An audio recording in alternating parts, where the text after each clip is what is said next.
Is the story of a man scamming visitors by posing as a parking lot attendant at the Bristol Zoo Gardens in Bristol, England, real? No, that's not true. The claim about a man who pretended to be a parking attendant for 25 years at the Bristol Zoo Gardens to steal money from visitors is an urban legend that has been recycled since at least 2009 and has been previously debunked. The chairperson of a local environmental coalition and a retired employee of the Bristol City Council confirms that the story remains a nice story but just an urban myth. The Bristol City Council's parks supervisor told LED Stories he has zero evidence or recognition of the validity of this story. The claim appeared in a Facebook post on December 6, 2021.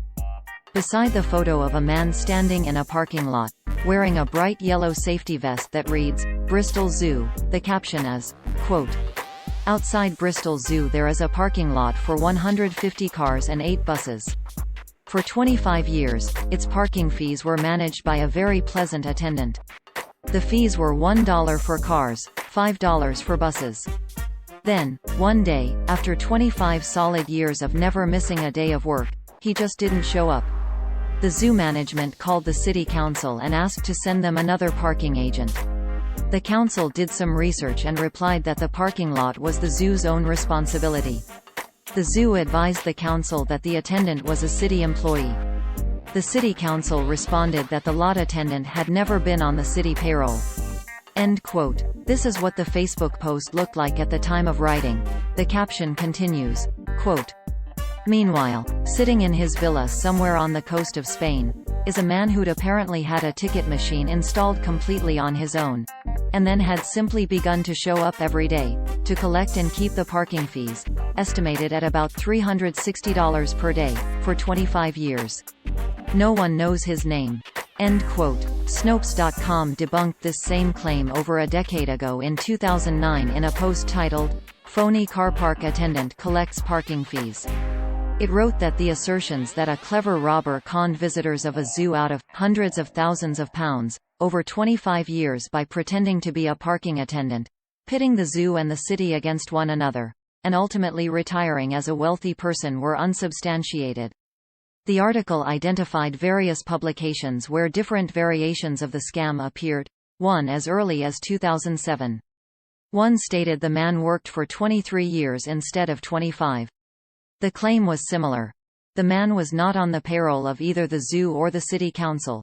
Quote, "Meanwhile, sitting in his villa somewhere on the coast of Spain or France or Italy is a man who'd apparently had a ticket machine installed completely on his own and then had simply begun to show up every day, commencing to collect and keep the parking fees, estimated at about $560 per day, for 25 years. End quote. A June 15, 2009. Bristol Live article displays the same photo as the current post, which shows the back of a man wearing a bright yellow vest that reads, Bristol Zoo. Like Snopes, it concludes the story as an urban myth. Quote, "Bristol Zoo insists there has never been any confusion over parking attendants and says it has several attendants and more than one car park, none open to coaches."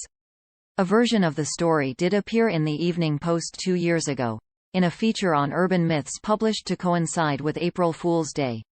End quote. A little over a decade later, a January 29, 2021, Bristol Live article suggests that there may be some truth to the urban myth, as Susan Carter of the Downs for People Coalition states, quote, "For almost 30 years, from 1958 until the mid-1980s, and quite likely for 30 years before that, people were able to make their living as parking attendants, collecting voluntary donations from motorists parking on rough ground outside the zoo. It is unlikely that anyone made a fortune, and from 1958 onwards attendants were authorized either by the Downs Committee or, from 1983, the zoo, probably. That is when confusion may have arisen." End quote. We emailed Robert Westlake, the chairperson of the Friends of the Downs and Avon Gorge organization and a retired employee of the Bristol City Council, to comment on this claim.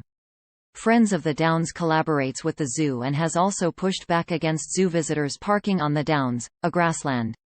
He told us on December 11, 2021, quote, "I can confirm that there has never been any evidence that this ever took place.